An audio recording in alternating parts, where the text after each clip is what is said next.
नमस्कार, कैसे हैं आप लोग? आप लोग अच्छे होंगे। हम लोग फलित ज्योतिष सीख रहे हैं। फलित ज्योतिष के क्रम में हमने बहुत सारी चीजें आपको समझा दी हैं।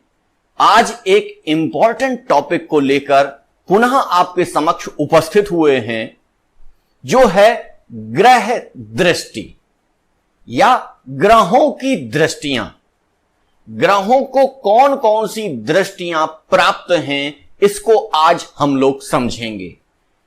अब मैंने सोचा है वीडियो काफी बड़ा हो जाता था, इसलिए उस वीडियो को छोटा करने के लिए छोटा छोटा कंटेंट लेके चलेंगे।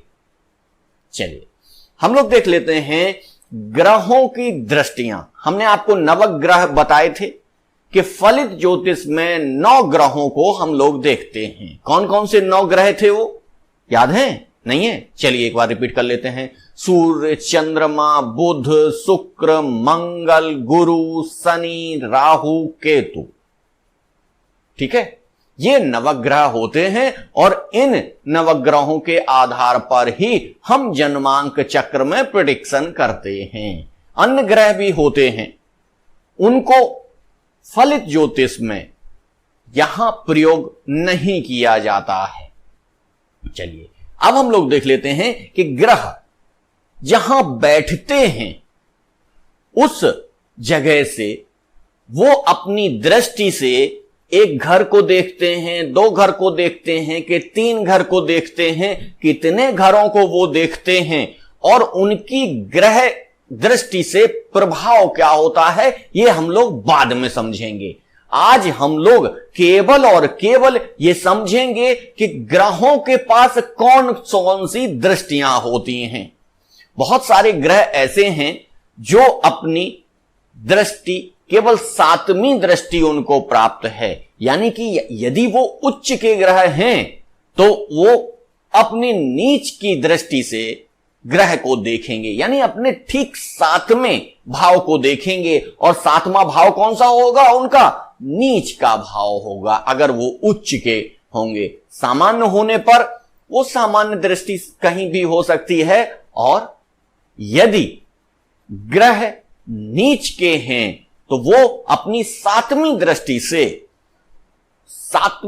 से उच्च ग्रह को देखेंगे। ऐसी स्थिति में क्या क्या परिस्थितियां बनेंगी, क्या क्या स्थितियां होंगी, इसका डिटेल चर्चा हम लोग करेंगे। आज हम लोग केवल ग्रहों की दृष्टियों को समझ रहे हैं कि ग्रहों की दृष्टियां कौन कौन सी होती हैं। ठीक है, जैसे मान लीजिए सबसे पहले हम ग्रहों के राजा के पास आते हैं। तो ग्रहों का जो राजा है वो है सूर्य।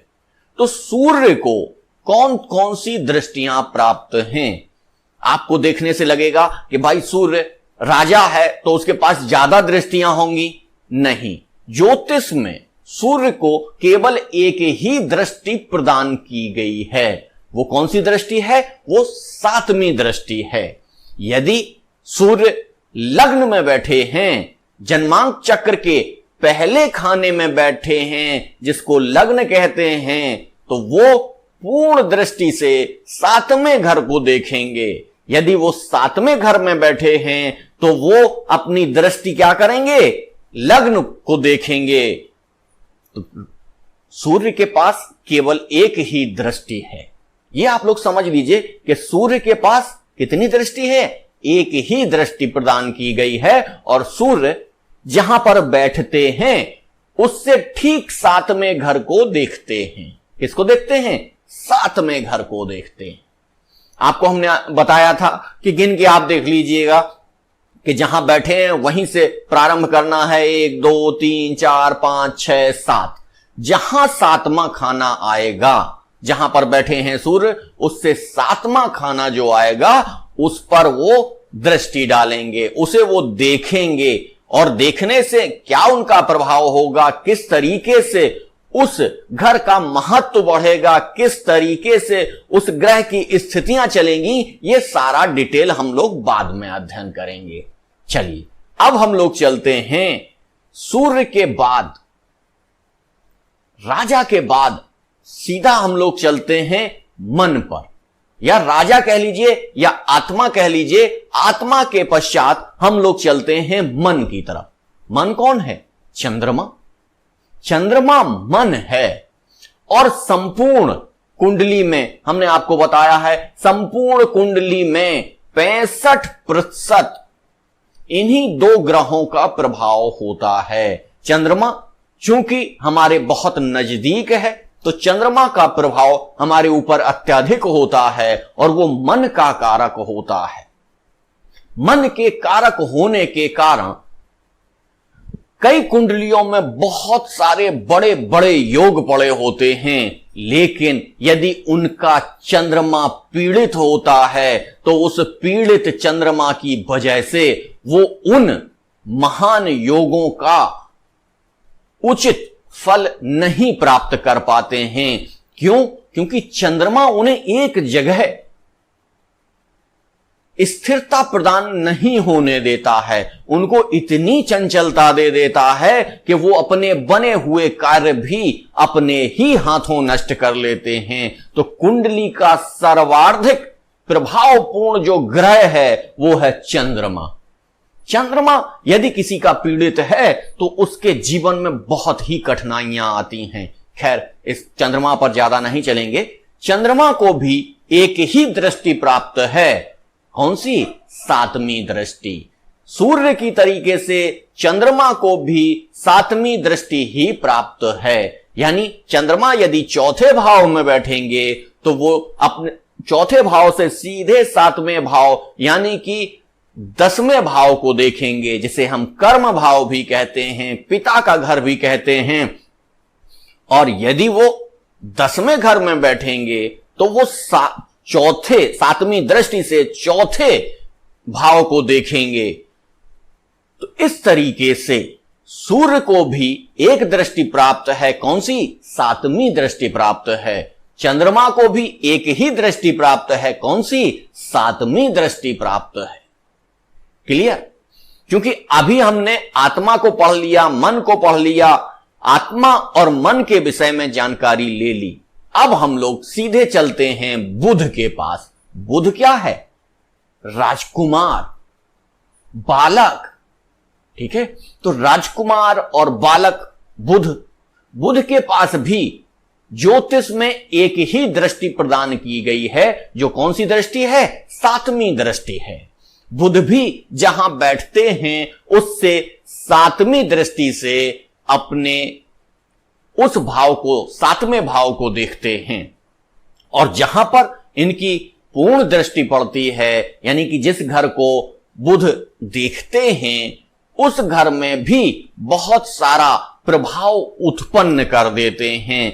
किस जगह बुध बैठेंगे तो किस घर को देखेंगे और उसका क्या प्रभाव होगा, ये आने वाले वीडियो में हम एक एक करके आपको समझाते जाएंगे। हम प्रत्येक ग्रह को 12 भावों में बिठा के और उनकी दृष्टि का 7वें घर में क्या प्रभाव होगा इसका विस्तार से चर्चा करेंगे। यहां हम उसको विस्तार इसलिए नहीं दे रहे हैं कि आप जल्दबाजी के चक्कर में कहीं ये दृष्टियां ना भूल जाएं।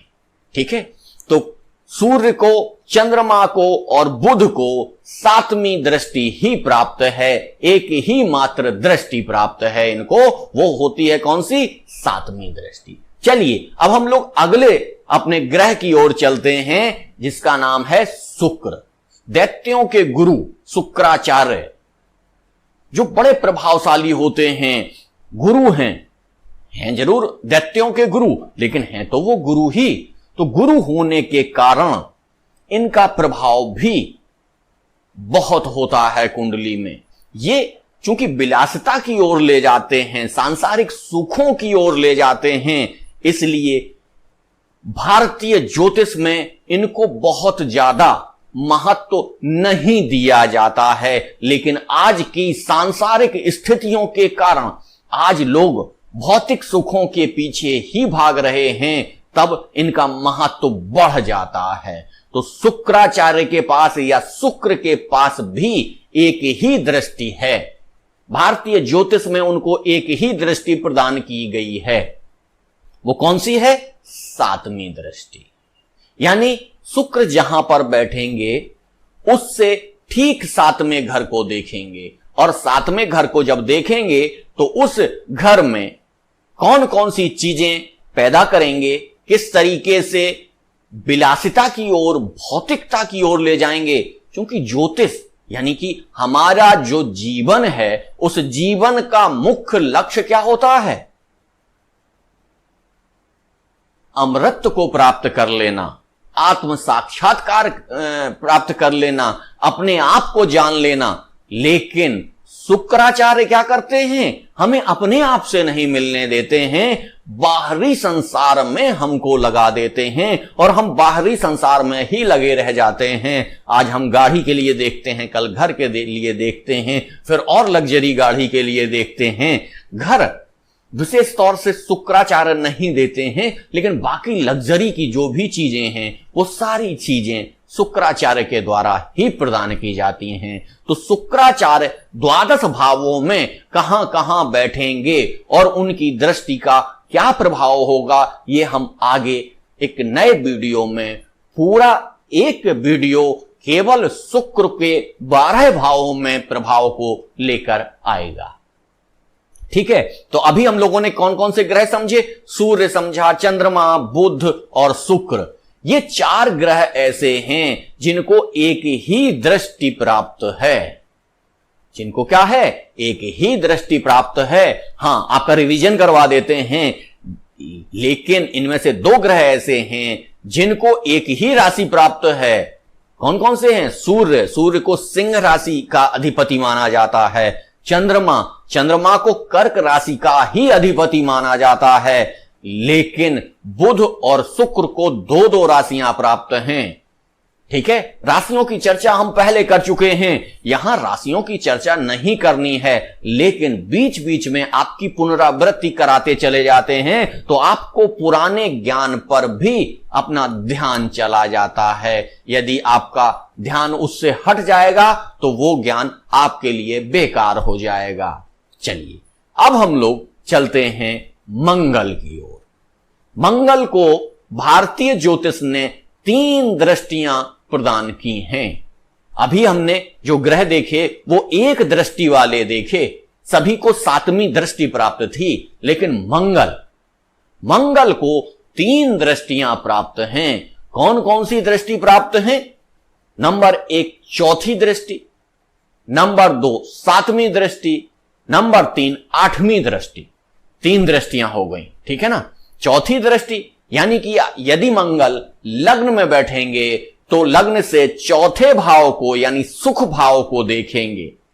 7वीं दृष्टि यानी कि सप्तम भाव को देखेंगे। सप्तम भाव क्या है? जाया भाव या पत्नी का भाव। तो पत्नी के भाव को देखेंगे और पत्नी के भाव से तीसरी दृष्टि जो इन्हें प्राप्त है वो है 8वीं दृष्टि।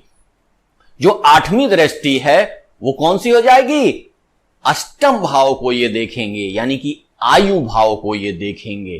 तो कौन कौन सी दृष्टियां हो गई इनकी?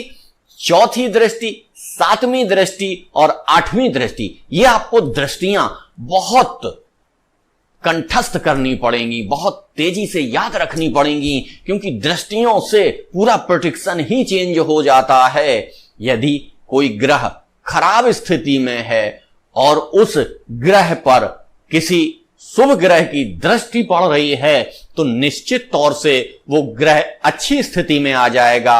और कोई ग्रह अच्छा है लेकिन उस पर कोई बुरे ग्रह की दृष्टि पड़ जाती है तो वो ग्रह अपना उतना फल नहीं कर पाएगा या विच्छेदात्मक हो जाएगा।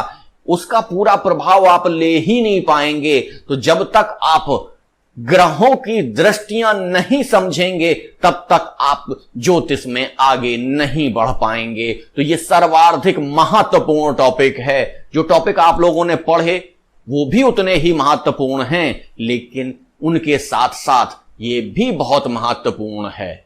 कुछ लोग कहने लगते हैं अरे सर आप सबको महत्वपूर्ण बता रहे हैं। अरे भाई अगर महत्वपूर्ण नहीं होता तो हम आपको क्यों पढ़ाते? महत्वपूर्ण है इसीलिए तो समझा रहे हैं।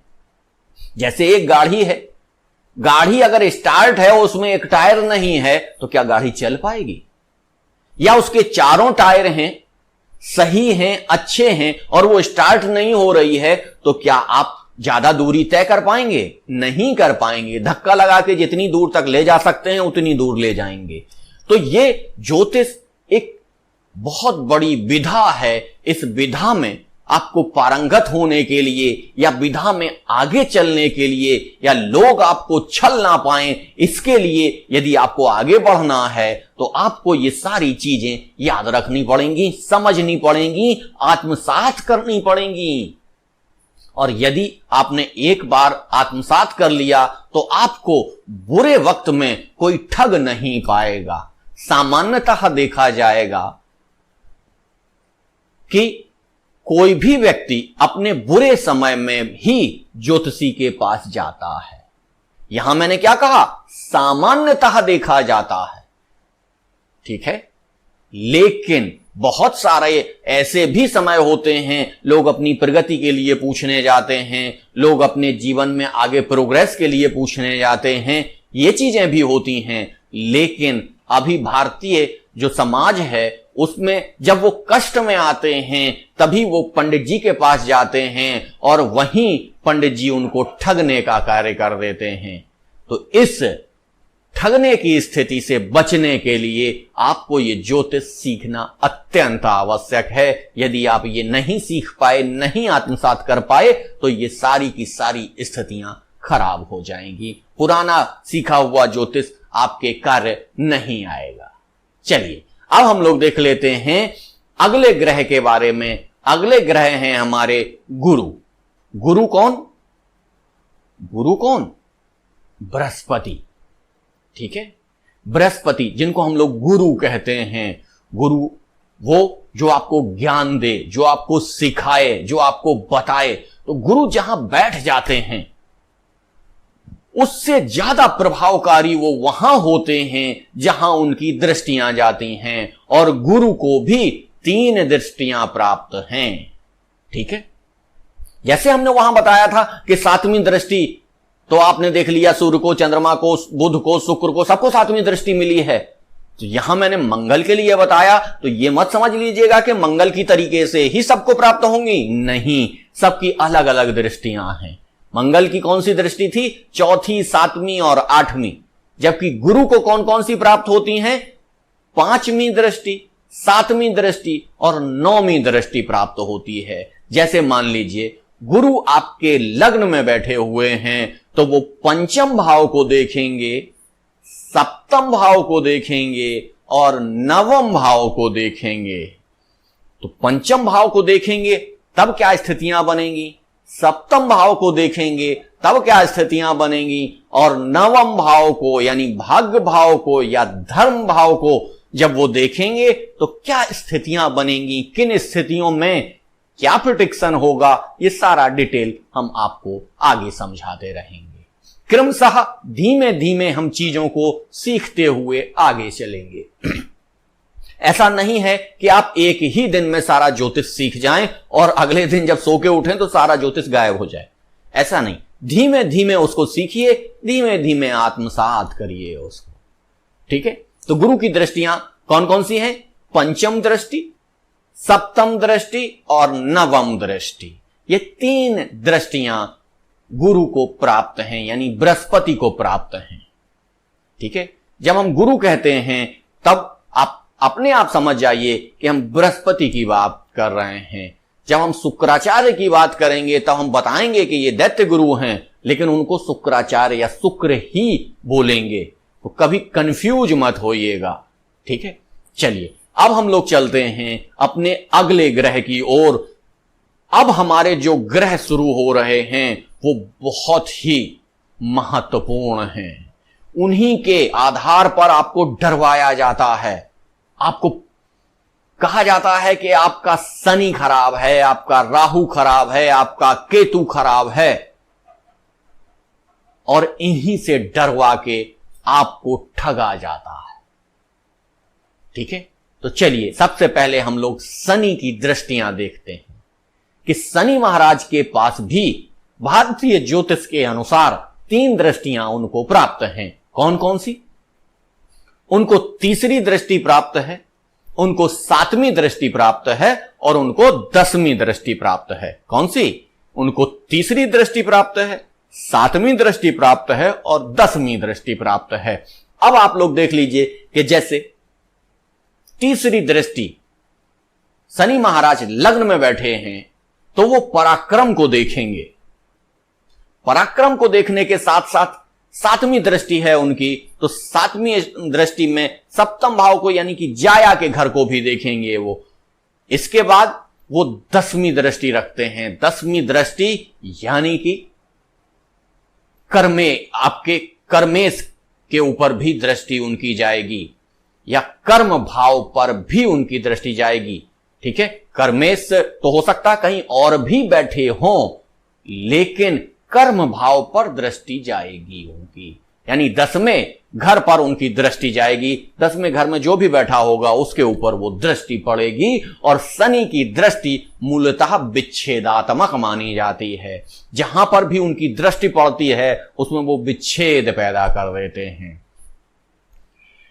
एक सूत्र आता है कि स्थान हानि करोत जीवा, स्थान वृद्धि करोत शनि।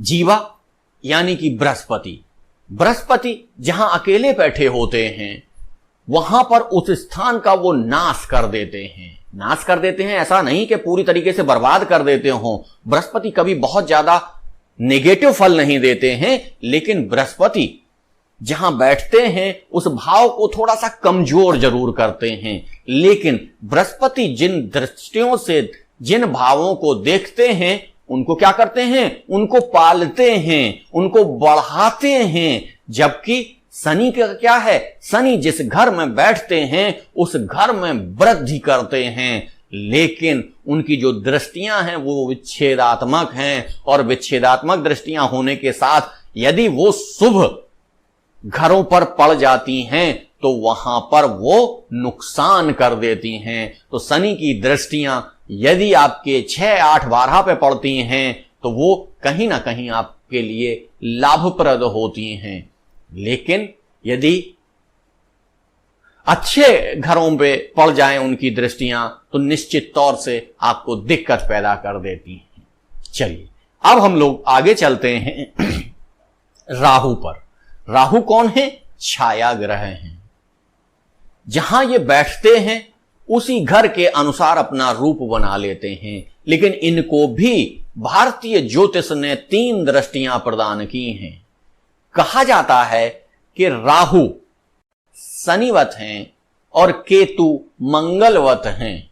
लेकिन राहु और केतु चूंकि छाया ग्रह हैं, ये जहां पर भी बैठते हैं ये उस घर के मालिक, ठीक है ना। कल हमने आपको पिछली बार जब हमने आपको समझाया था तो आपको समझाया था कि जो घर होता है उस घर का एक मालिक होता है। प्रत्येक जो राशियां पड़ी हुई होती हैं उसके हिसाब से वो मालिक होता है। तो जिस घर में राहु बैठते हैं उस घर के मालिक के अनुसार अपना छद्म रूप धारण कर लेते हैं। और उनके पास भी 3 दृष्टियां हैं। 3 दृष्टियां कैसी हैं? राहु हैं कैसे? शनिवत हैं। केतु कैसे हैं? मंगलवत हैं। लेकिन इनको दृष्टियां कैसे प्राप्त हुई हैं? इनको दृष्टियां गुरुवत प्राप्त हुई हैं। जैसे गुरु को या बृहस्पति को 3 दृष्टियां प्रदान की गई हैं। कौन कौन सी?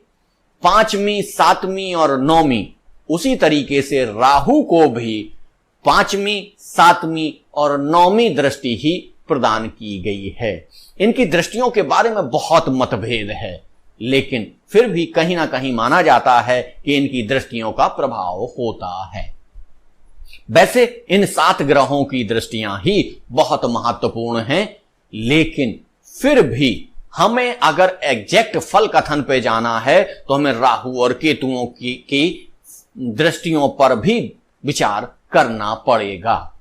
तो राहु की भी दृष्टियां 5वीं, 7वीं और 9वीं है। यानी कि यदि राहु लग्न में बैठेंगे तो वो 5वें भाव को यानी संतान भाव को, 7वें भाव को यानी जाया भाव को और 9वां यानी भाग्य भाव को या धर्म भाव को देखते हैं। ठीक है, इसी तरीके से केतु भी, केतु इस संसार के सबसे शुभ ग्रह हैं। यह हम आपको बाद में बताएंगे कि कैसे वो शुभ ग्रह हैं। अगर शुभ ग्रह हैं तो फिर वो कैसे अनिष्ट करते हैं। केतु चूंकि हमेशा राहु के ठीक साथ में रहते हैं, राहु से 7वें घर पे रहते हैं, तो राहु की कमियों को संतुलित करने में ही इनकी सारी शक्तियां लगी रहती हैं। ये अपना अनिष्ट नहीं करते हैं, राहु को कंट्रोल करने में लगे रहते हैं। और राहु चूंकि 7वीं दृष्टि से इनके घर को देखते हैं जहां ये बैठे होते हैं, तो राहु वहां अनिष्ट कर देते हैं। केतु मोक्षदायिनी ग्रह हैं, मोक्ष प्रदाता ग्रह हैं, तो सर्वाधिक शुभ ग्रहों में भी केतु की गणना की जाती है। लेकिन केतु चूंकि राहु से हमेशा साथ में होते हैं, तो राहु की दृष्टि के प्रभाव से या राहु के प्रभाव को, राहु के नेगेटिव प्रभाव को कम करने में ही इनकी सारी ऊर्जा चली जाती है। ठीक है ना, चलिए तो हम लोग देख लेते हैं। हमने नवग्रह देख लिए, नवग्रहों की कौन कौन सी दृष्टियां हैं वो दृष्टियां देख ली। अब हम आगे एक एक कार्यक्रम बनाते रहेंगे और आपको बताते रहेंगे कौन सा ग्रह किस भाव में बैठेगा। लग्न में बैठेगा तो क्या करेगा,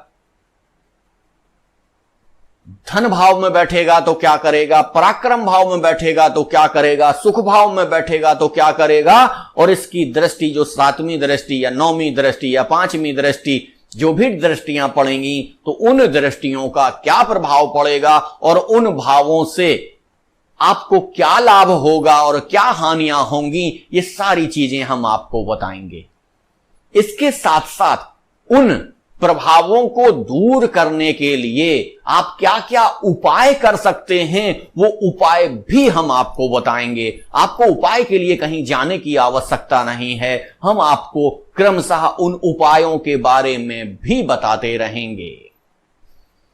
वीडियो ज्यादा लंबा ना हो, आप लोगों को पढ़ने में दिक्कत ना हो, इसलिए आज के टॉपिक को यहीं तक रखते हैं। हां, यदि किन्हीं दर्शकों ने हमारे इस चैनल को सब्सक्राइब नहीं किया है तो प्लीज हमारे चैनल को सब्सक्राइब कर लीजिए।